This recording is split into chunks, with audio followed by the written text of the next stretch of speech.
Lingo, President Rockwell Custom Homes. Welcome to Brokers and Bars, getting beers. It's a good time here.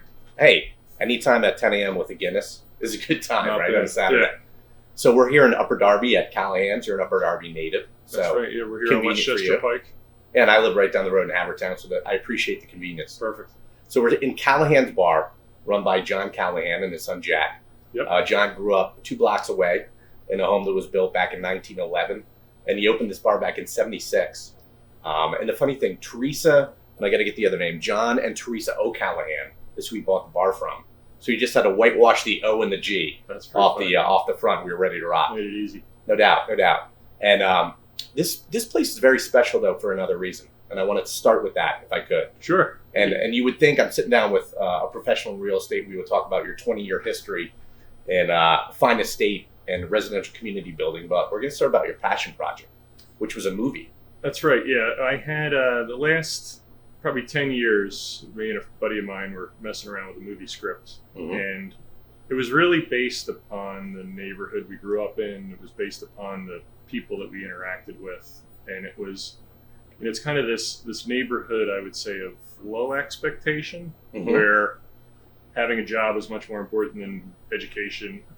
It was important to many of us, the bonds that we created. Sure. But when you combine, you combine this low expectation with sometimes poor judgment, a lot of decisions are made, a lot of times around alcohol that actually end up being pretty funny. So we took this pathetically funny cast, and it's not any one person that we grew up with, but it was combinations of the different events, and kind of strung that together in a script to, in a lot of ways, celebrate the bonds, but also show how funny it can be. Sure. When I was talking to John about he said, you know the importance of the neighborhood tavern. I said, no, not, well, I guess personally I do, but Yeah, what's your perspective? So he said, that beer and hole in the wall shot bar where you can come home from a long day at work and you can hate your job. You can go home and maybe have a misunderstanding with the spouse. Maybe the kids are driving you crazy, but you always have that neighborhood tavern you can, go back to or retreat to, That's have right. that community feel in that environment where you're always welcome and you can sort of decompress. Exactly, and it's important. The bonding of the neighborhood, the fabric of the neighborhood, is surrounded by a lot of these bars and those networks of friendships that you create. Sure. So what we thought was clever with the movie was to take that concept of, if you threw a bunch of crabs in a bucket, just when one of them... And that's the name of the film. Correct, yeah. So Crabs in a Bucket is the film name. The idea behind it being, if you threw a bunch of crabs in a bucket, once one of them almost climbs out of the bucket, its buddies inside the bucket keep pulling at its legs to keep it in their bucket. And we translated that bucket to society and this neighborhood specifically, but I think it's translatable to many neighborhoods, that people do not want their buddy, they're not going to admit it, but they don't want their buddy to be more successful than them. They want to all kind of stay on par with one another. Yep. And they will do funny things to kind of circumvent that upward mobility of their buddies. And we looked at just, I've seen it a lot of times that there would be conflict between the aspiring kids we were growing up with and the kids that wanted to just kind of stay and keep the status quo. Got it. And it's funny. It's funny. It's pathetic, but it's funny. So what I want to hear from your perspective is, a lot of people that watch this are entrepreneurs, right? They're professionals, but they're going at it for themselves and their family, etc. How did you take advantage of this opportunity? And forget the financial backing maybe you could have. I'd like to hear about the controllables, maybe time management, the relationships you leverage, your creativity. How does a guy managing a business have this opportunity to have the chance to pursue it? Yeah, that's a good question. And I think that one of the things was just focus, that there was always a goal to make this, and it really had to do with when it's the right time.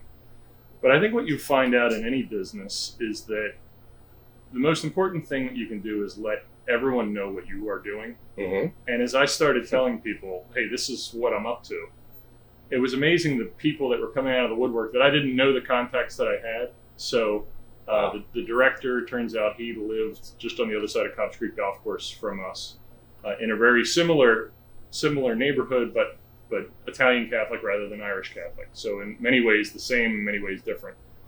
And then as we started leveraging the relationships we had, quickly we pieced together that there were a couple producers in New York, Rob Simmons and Ante Novacek, that were really could help us kind of bring this to fruition. They had connections with some of the actors and the talent, and turns out I have friends at the Shore that I've met that are in the business, and just kind of, it's interesting because I look at it as a real estate development project that I'm building a house and I figure out how to put a foundation and I get the foundation in. Then I realize, oh no, I need to get lumber and I need to order windows. Right. So I'm just learning that next stage with what I'm going now. So right now the movie's in editing.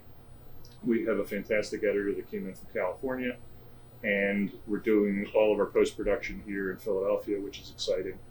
It's the whole thing has been a little bit overwhelming, but at the same time exciting to see kind of as you network out the branches of people that can help support you on a project.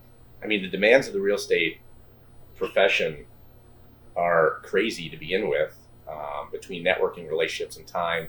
Then to manage a household and 3 daughters and a wife and a passion project, I'm sure you had your hands full. Yeah, and obviously you got to do that with a lot of support. So without a doubt, it starts with a wonderful wife, wonderful family, and they know that I need to do these kinds of things. Got it.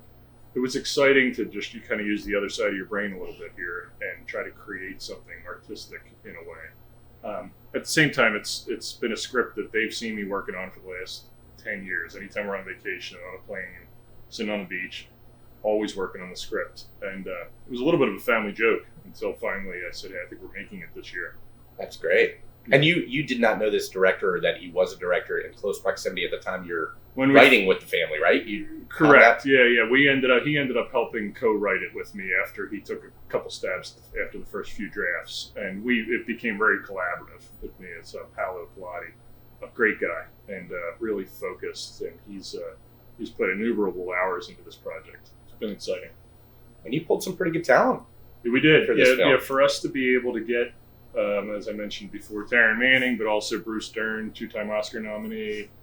Jeremy Piven is amazingly talented. Jamie Kennedy and I grew up together, so I was always kind of hoping through him and my cousin John Donahue that those guys would be involved. Yep. So I was able to get a couple of other local neighborhood guys. We were able to get Josh McGowan, who's just fell right into the role really well. Yep.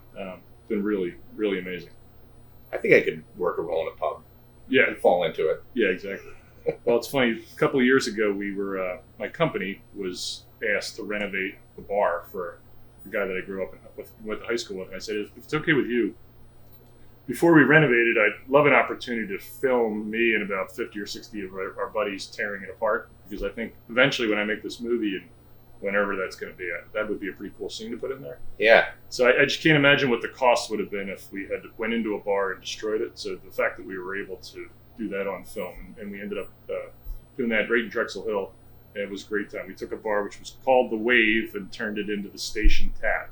Oh, wow. But I love that place. But before we That's did your work, huh? Exactly. Okay. Before we did that, we toured apart. Not that we want to publicize that place. This is all about calories. No, that place is great too. But yeah, the good example though of having a resource that we would have never in our budget for the movie been able to completely destroy a bar. Yep. It makes only about 1 minute of the movie, but it adds just another component to it, which is pretty cool. So was it you or Jamie Kennedy that took Tina Fey to the prom?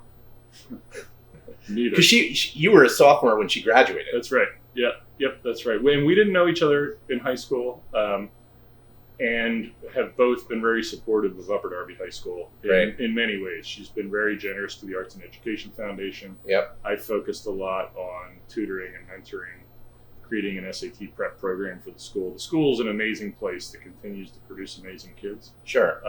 And I owe a lot of who I am to my buddies that I grew up with, and the neighborhood and the school.